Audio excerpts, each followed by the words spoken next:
In every corner of the globe, from bustling metropolises to small rural towns, the Golden Lion emblem of Lions Clubs International, LCI, is instantly recognizable. The organization has, for over a century, promoted itself as a humanitarian force for good, offering sight-saving surgeries, hunger relief, disaster aid, youth programs, and community service under the motto, "We serve." Yet, as with any global organization that operates largely behind closed doors, the Lions Club has not escaped suspicion. Could there be more to this benevolent organization than meets the eye? Is it simply a philanthropic network dedicated to service, or is it part of a deeper, more hidden web of influence, possibly linked to elite networks, symbolic hierarchies, and silent agendas that stretch far beyond soup kitchens and eye clinics? To understand the mystery surrounding Lions Clubs International, one must first delve into its origins, symbols, and structure.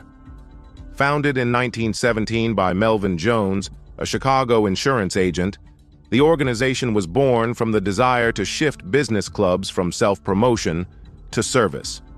It quickly grew in size and scope, eventually gaining international momentum by the mid-20th century. With endorsement from political figures like President Franklin D. Roosevelt and close collaboration with the United Nations, it holds consultative status with the UN Economic and Social Council. Lions Clubs International achieved both legitimacy and a unique form of soft power. Today, it boasts over 1.4 million members in over 200 countries, functioning as one of the world's largest and most far-reaching service organizations. Yet, the secrecy of internal meetings, the sometimes exclusive membership criteria, and the subtle but present use of esoteric symbolism have prompted researchers and conspiracy theorists alike to ask, what really happens behind the scenes of Lions Clubs?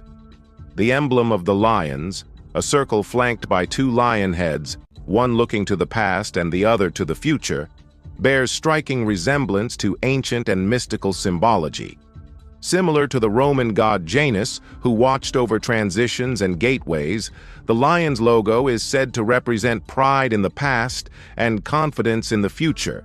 However, critics argue that this symbolism may point to a more arcane inspiration, linking it with Masonic or Rosicrucian influences, societies well known for their use of duality, gateways, and hidden knowledge. The Lions Club's use of structured rituals, pins, badges, and hierarchical chains of office mirror, to some extent, the structural layers seen in secret societies. One of the most curious elements of Lions Clubs International is its close yet quiet relationship with powerful global institutions. Since 1945, LCI has enjoyed a close working partnership with the United Nations. It was even present at the San Francisco conference where the UN Charter was drafted. Such participation was unusual for a service club and has led to suspicions about its role as a channel of influence. How did a charitable organization, supposedly composed of local business people, manage to attain such stature on the world stage? Could it be that Lions Clubs serve as more than just community volunteers? Some argue they may form an informal network of influencers woven into local governments, business circles, and transnational policy bodies. Indeed, the Lions Club has often included judges, politicians, CEOs, and police chiefs among its ranks. While that may be coincidental, or simply reflective of who joins clubs, it also forms the basis of a powerful, invisible web of mutual assistance and influence that could be exploited for more than altruistic aims. This brings us to a crucial question. Do Lions Clubs have a hidden global agenda? On the surface, their actions are consistently noble. Vision screenings, diabetes education, environmental cleanups, youth mentorship. Their mission statements are transparent and their achievements widely celebrated. But some researchers point to the uniform messaging, standardized organizational structures across countries, and their invitation-only leadership model as signs of a more controlled and possibly strategic system of global presence. In regions where formal power is fragmented or limited, such as small municipalities in Africa or Southeast Asia, Lions Clubs often step in with resources, healthcare campaigns, and even influence over local policies. While this fills gaps left by governments, it also allows the organization to become a quiet yet powerful actor in civil society, sometimes with more operational capacity than elected officials. Another area of intrigue lies in the symbolism embedded within the organization. The Eye of the Lion is not an official term used by the Lions Club, but it is often referenced in esoteric discussions and interpretations of their logo and regalia. In symbolic analysis, the eye often signifies surveillance, wisdom, and sometimes omnipresence, characteristics frequently attributed to secretive, all-seeing forces in conspiracy lore. Could the lion's gaze, one looking forward, one back, represent not just service and tradition, but a deeper concept of time, control, or historical guardianship? Some have likened it to the concept of watchers in mythology, beings who observe humanity across eras, steering the course of events while remaining behind the veil. This interpretation may seem outlandish, but it gains traction in light of Lions Club's strong connections with other similar organizations. There are historical overlaps in membership with Freemasons, Rotary clubs, the Kiwanis, and even the Shriners. While these groups differ in mission, they often share members, symbols, and philanthropic goals. Masonic researchers have noted that many Lions Club founders and early leaders had affiliations with Freemasonry, a society that is both charitable and deeply symbolic in nature. The emphasis on personal development, moral character, and hierarchical progress mirrors the Masonic degree system. Is the Lions Club merely a simplified, less esoteric version of these older societies, tailored for mass appeal while still preserving the structure and potential influence of the old orders? Adding to the mystery is the Lions Club's global adaptability. It seems to transcend political boundaries, religious divides, and cultural differences with surprising ease. From conservative rural towns in the United States to liberal urban centers in Europe, from Islamic countries in the Middle East to Buddhist-majority regions of Asia, Lions Clubs flourish.